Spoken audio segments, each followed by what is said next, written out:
Hi everybody, welcome to the weekly segment of Franchise Men. This is our segment called Rant or Rave, which is our weekly show where we talk about various TV shows and movies that we either want to rant about or rave about. And this segment is a lot more laid back than some of our other formats. So this is our weekly show, and to supplement it, every now and then we will release a review when we go see movies in advance, or we just have other reviews. So this week we'll start with some news. Kosal, you want to kick us off? Alright, so some shows have been ordered this series, starting off with Gotham, whose trailer has already hit the web. What did you guys think about it? I really liked it. I like the concept. I've always been a Batman fan. Other than Captain America, Batman's my favorite superhero.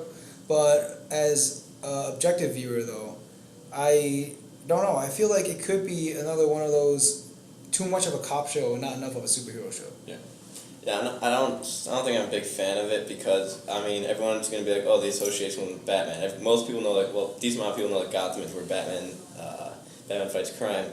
But the thing is I don't care about seeing Batman in, like, middle school or high school. I want to see him out fighting crime. I don't need to see a teenage Joker, a teenage Poison Ivy. That just isn't interesting to me. Alright, it's kind of about the same thing for me. It looks like that they're going to have Commissioner Gordon being kind of the main protagonist of this all, Yeah. which kind of turns me off to it because he's really a supporting character to Batman. I don't know if a supporting character can hold his own show. It does. I'm still going to see it, and I hope it does well, but for now I'm kind of skeptical as how well it's going to do. Well, personally for me, I'm gonna hold a little bit of reservation. I'm gonna have a little reservation before I say anything about the show. I don't know whether I'm gonna be. I don't expect to be disappointed or to be, I guess, really excited about it. So I'm gonna watch it and then I'll see what I think about it. However, the one thing is, as a fan, from a fan point perspective though, some of the stuff doesn't make sense. For example, Poison Ivy, she's never a teenager. Poison Ivy comes later on as an adult in the comic books. So I don't know how they're going to change some of the story up. Of course, they always change it. Like, for example, when they do Smallville and that kind of stuff. So I mean, I'm sort of excited to see where they're going to take the storyline, but yeah. I don't expect anything or expect it to fail either. Right. Another upcoming show that is getting ordered series is The Flash. Now, as many of you might not know, this is actually a spin-off of the show Arrow, which these two are big fans of, but which has been very successful on the CW so far. Season 2 airs next week. Season 2 finale is next week. I'd recommend checking that out. The show is going to star Grant Gustin as the Flash, who played the same character on Arrow. And then Heroes will have a 13-episode miniseries coming out next summer. This idea seems to be a popular idea now for entertainment. Recently, 24 just aired their first 2 episodes of their 13-episode series. So it seems to be the way that a few television networks are going to take it from now on, try to bring back some old popular shows with miniseries. Yeah. I agree, but for me personally though, I feel like there's a lot of focus in the superhero realm, or like bringing comic books to life, and I don't know where that's going because a lot of experts in terms of movies, they're speculating that the superhero film is starting to get highly saturated. You have Captain America, you have Thor, you have Batman, you have Batman vs Superman coming out. All of that is starting to feel a little bit more of the same, and you have this theme with TV shows now.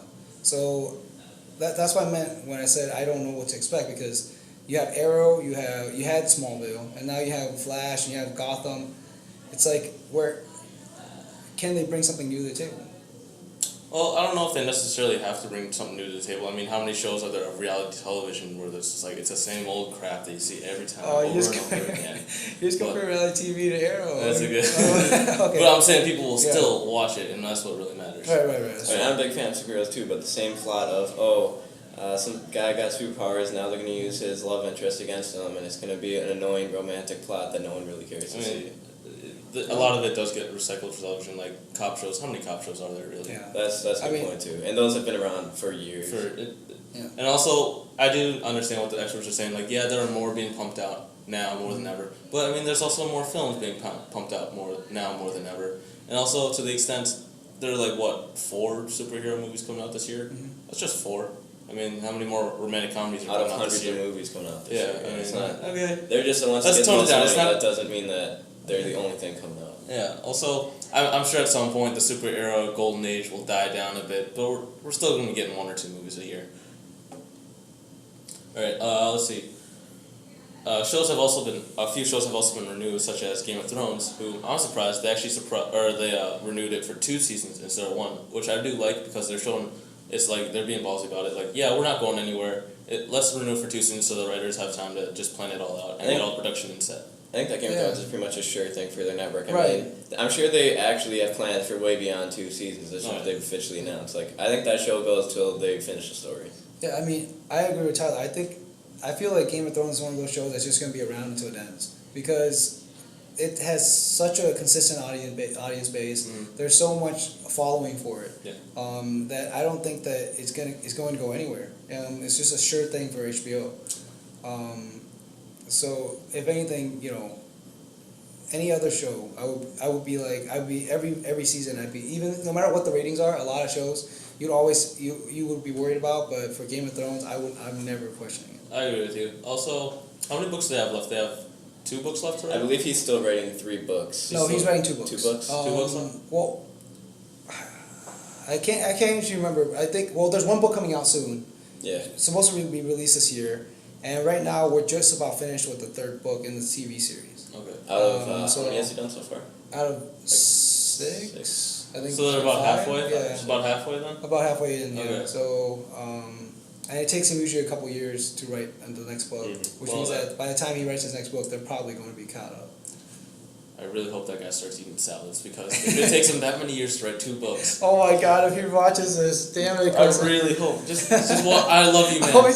Just one salad a day. That's all I'm asking for. No. On the other side of that, he already has told HBO executives how he plans on ending it. So in case the worst does happen, then they can still end it. Okay. Right. There are some other shows that have been renewed, and a lot of these shows that we're going to be talking about are actual shows that we ourselves recommend.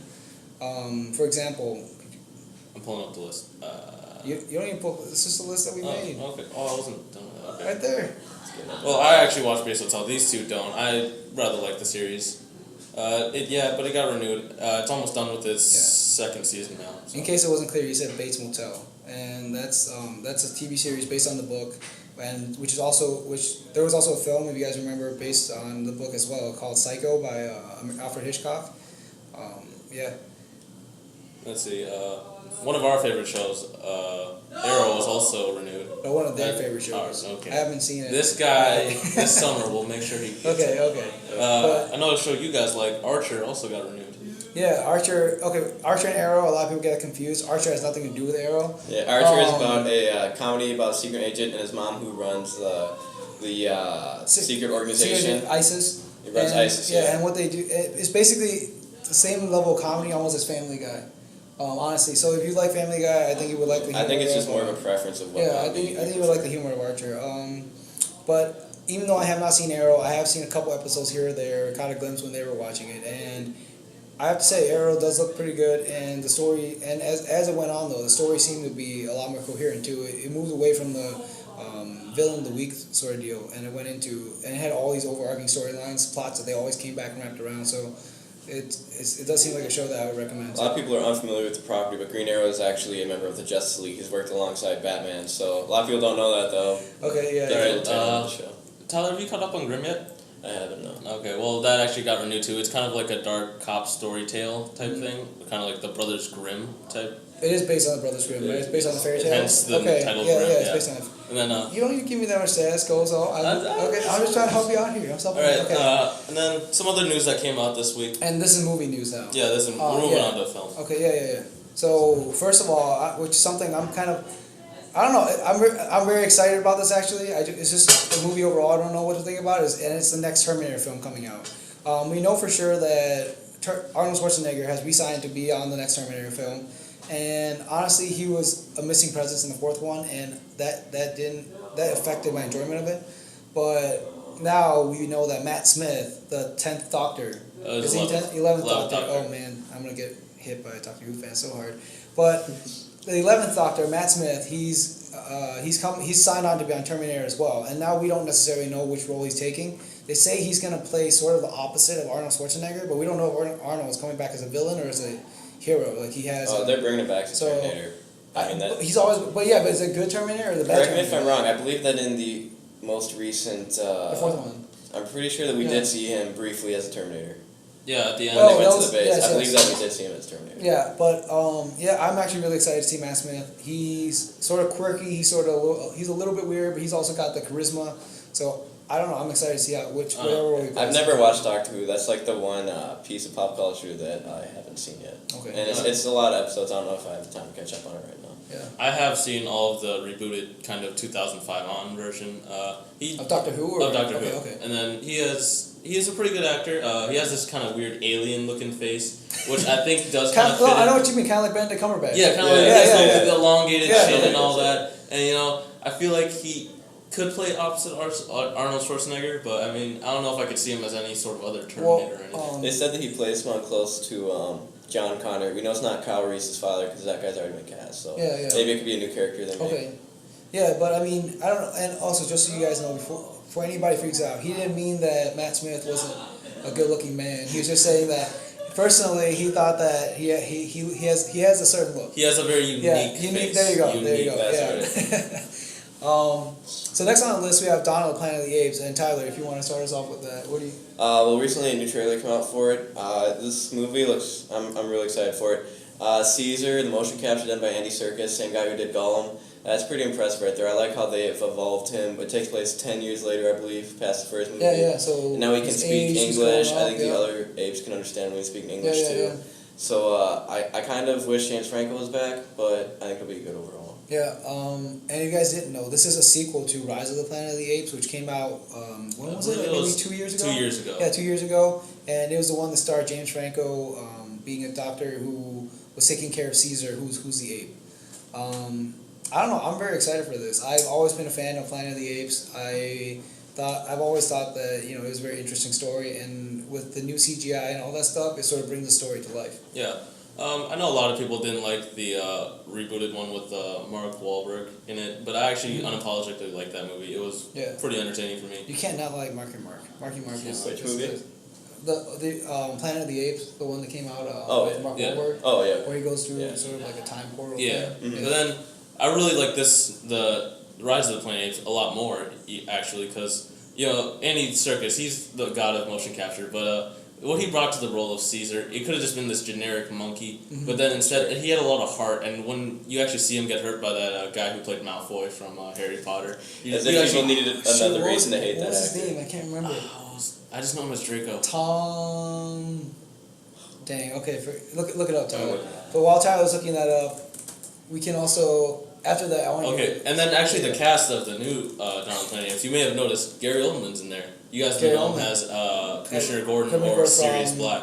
Yeah, Commissioner Gordon from the Dark Knight series of Christopher Nolan. So what's his name? Yeah, I want to know the name of Draco Malfoy. Come on, man. All right. Let's see who else is in it. You have to Draco Malfoy. Well, actually, okay. did you see the trailer yet? We can talk about that a little bit. Tom Felton. Tom Felton. There you go. There we go. Okay, praise him. Okay, no, but wait, who are you talking about? Well, you want to actually go through the trailer a little bit and maybe think about what you liked and disliked about it? In terms of the trailer? Yeah. Well, so I don't know how many trailers have come out. I've only seen the first one that came out, and from that, it looks like the story has evolved to a point where it's going to be a lot more conflict. Caesar takes a more central role. In the first one, he's still a young ape. He's growing up. He's trying to figure things out.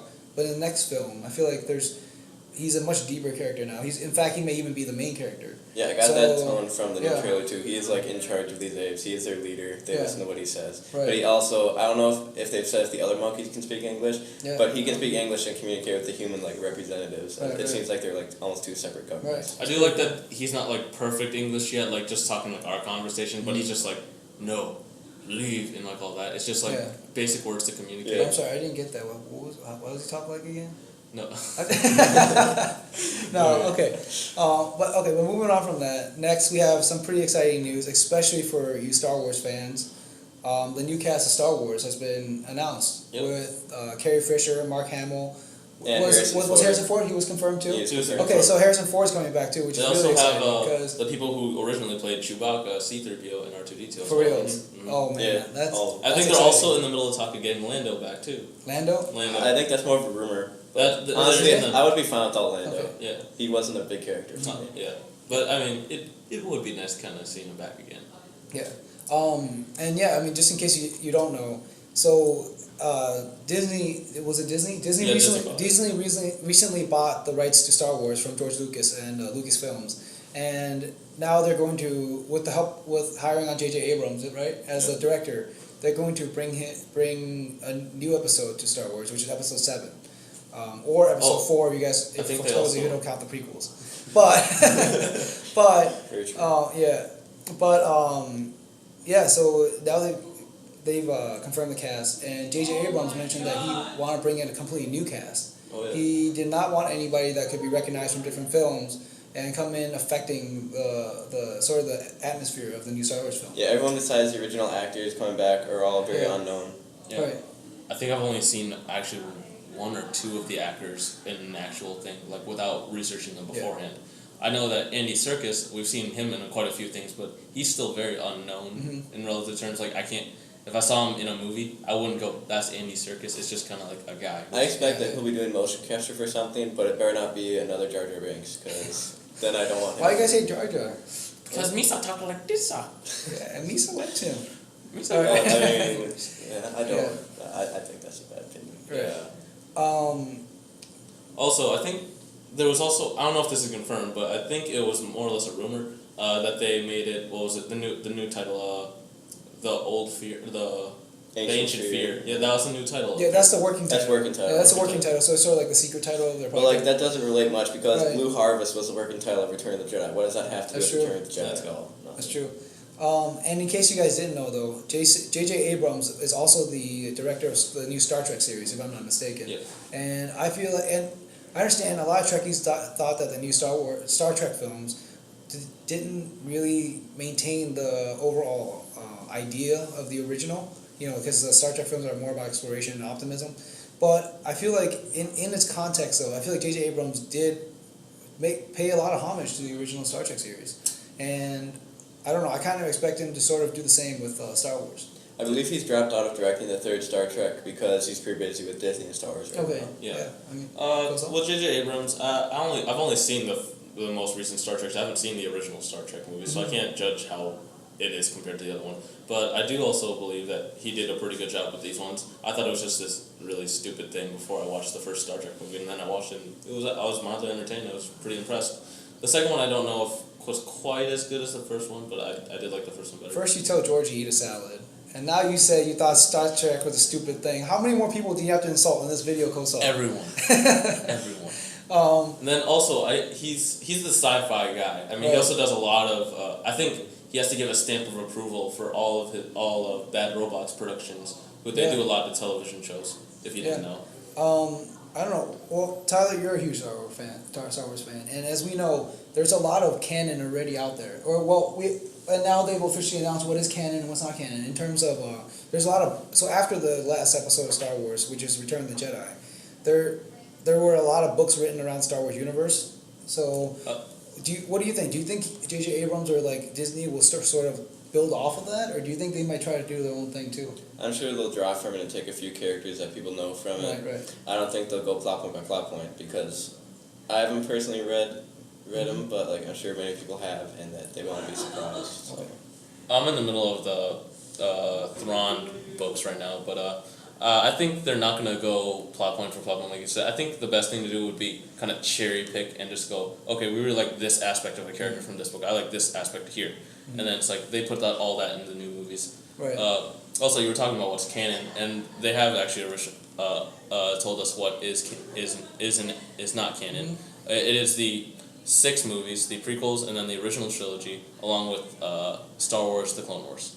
Okay, so that is canon. That's the official canon that Okay. have actually happened. Everything else is kind of fantasy, which they can, if they want to, make canon by putting it into the new movies. But as of right now, they're not obligated to go with anything that's happened in those. Well, I think that I agree with you guys, and I think they're going to take a few, especially like the storylines. But I feel like they're going to have to do their own thing because, for example, in the books post Return of the Jedi, Mark Hamill is still very, very, very young. Or not Mark Hamill, sorry. Luke Skywalker is very, very young because of the Force maintaining his life and all that stuff. But in real life, it doesn't work that way. Mark Hamill is aging. Carrie Fisher's aging. Harrison Ford is aging. So I feel like they are going to have to do their own thing. They're going to have to come back with their with their own storylines and their own character backgrounds and what's going on. Other than that, we do have some other recommendations for films coming out soon and also shows. So, Kosal, if you want to talk to the from off the top of my head, I think Godzilla's coming out next week, which I think will be very good. It has starring Bryan Cranston. It looks like they're taking a much more serious take. It also has Emily Olsen. Yes. Elizabeth Olsen. Sorry. And then James. Well, the guy from Kick-Ass. What was his name? James. I have no idea. No, I don't know. I'm gonna look it up. But it does have Elizabeth Olsen, which is which is as much of a reason as I need to go see that film. I think everyone wants Bryan Cranston just for the Breaking Bad association. Aaron Taylor Johnson. Yeah. So that looks very good to me. The trailer looks very amazing because when the Asian guy goes, "Let them fight," you realize Godzilla is about to go up against this flying behemoth that we saw like a second before. Do you have any recommendations, Tyler? Not besides Godzilla. Godzilla's the thing coming up. Not even 24. We already discussed 24. Well, I know, but I mean, we're just closing up with. Check out the new season 24. It's gets to the action faster than the older seasons, but still has that classical feel. 24 has like the numbers. I mean the dude, like that's cool. Just hearing that again. That's true. It probably brings even for me who didn't follow 24 all through the first few seasons. That is so much of my childhood. Like it's just ingrained in there. Other than that, do you guys have anything else to recommend? Not within the next week. I believe X-Men Days of Future Past is coming out in 2 weeks, which will be very interesting, especially since Godzilla's coming out the week before. It's got to make a lot of money in its opening weekend to be able to compete with X-Men the next week. Right. Other than that, I would say that tomorrow, Neighbors is coming out, and it's the show, and we did a review on it, so make sure you check out the review. We'll be posting the reviews pretty soon. But make sure you go check it out if you're a fan of Zac Efron or Seth Rogen. Seth Rogen, it's kind of like his identity of his kind of comedy, so if you are a fan of his work, I would definitely see it. Alright, if that's it, then I think this wraps up our first episode of Rant or Rave by Franchise Man, and see you guys again for next week. And if you liked what we had to say, make sure you subscribe. If you didn't like it, still subscribe.